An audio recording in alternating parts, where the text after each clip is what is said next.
Thank you, Mr. Chairman. I appreciate Mr. Cuvelier for submitting the Bureau of Land Management statement for the record. I look forward to working with them to make improvements to PLARA. But since National Park Service lands are excluded from PLARA, I won't have too many questions for you, so thank you. Ms. Schulzebarger, I appreciate the administration's work and support appreciate their work to support the expanding all types of recreation, not just motorized use. The Forest Service manages over 190 million acres of national forest land and over 160,000 miles of trails and over 260,000 miles of road. When evaluating the vast network under the Forest Service, what criteria does the agency apply when determining which roads and trails are open to motorized use? First and foremost, safety is the number one thing that we're looking at. We need to make sure that our roads and bridges are safe to use.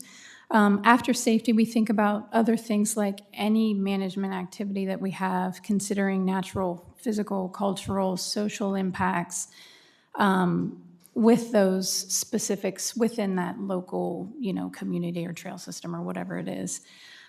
So we, for example, don't want to have folks riding ATVs through an active timber sale or something like that. So safety is a critical component. Sure. Okay. What are some of the challenges the Forest Service faces when you're inventorying roads and trails in travel management plans? Is it possible for you to miss routes when you're doing that? You mentioned a lot of miles of roads and trails, and certainly there is a lot to capture as we're inventorying and understanding the road system and trail system. And how does the Forest Service evaluate public comments received from motorized user groups when trails or routes are missing?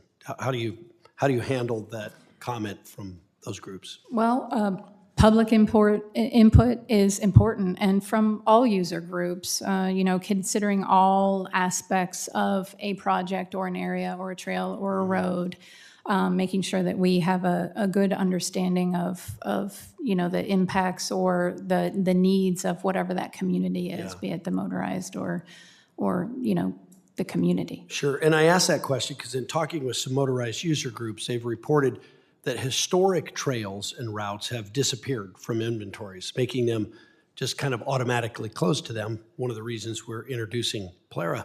I assume the Forest Service values input from the public and wants that input from them.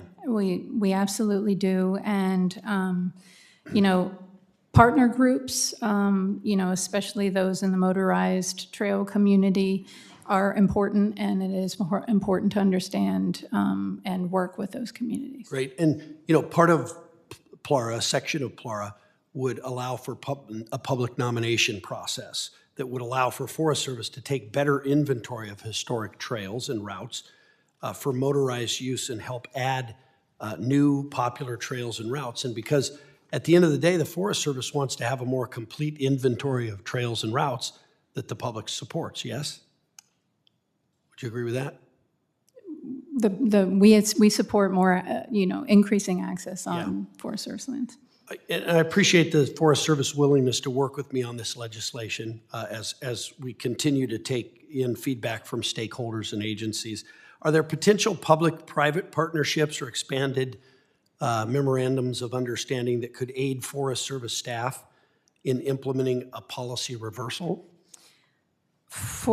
We work with many motorized groups and work with them through either volunteer or mutual benefit agreements, and we actually just went into a MOU with One Voice, and that's a collaborative OHV group, and working on increasing that collaboration and communication and understanding of those needs. So great, thank you very much, and again, look forward to working with both of you on this proposed bill. Thank you. Likewise, thanks. And I yield back.